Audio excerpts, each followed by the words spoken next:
அனைவருக்கும் எனது அன்பான வணக்கம். திருவள்ளுவர் இயற்றிய திருக்குறளில் அறத்துப்பால் அதிகாரம் 14 ஒழுக்கமுடைமை 139வது குறள்.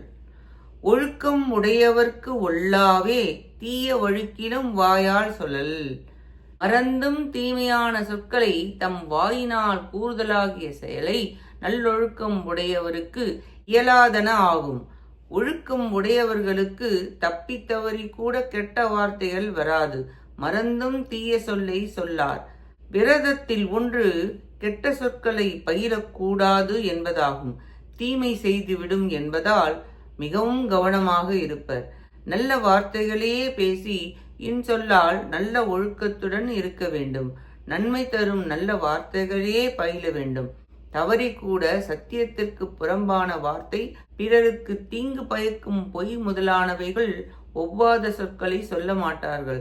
தர்மத்தின் வழி நடந்து ஒழுக்கத்துடன் வார்த்தையை கையாண்டு வார்த்தைகளை பயன்படுத்தி இருக்க வேண்டும் என்று விளக்குகிறார். இக்குறளின் மூலம் ஒழுக்கம் உடையவரின் சிறப்பு கூறப்பட்டது. நன்றி, வணக்கம்.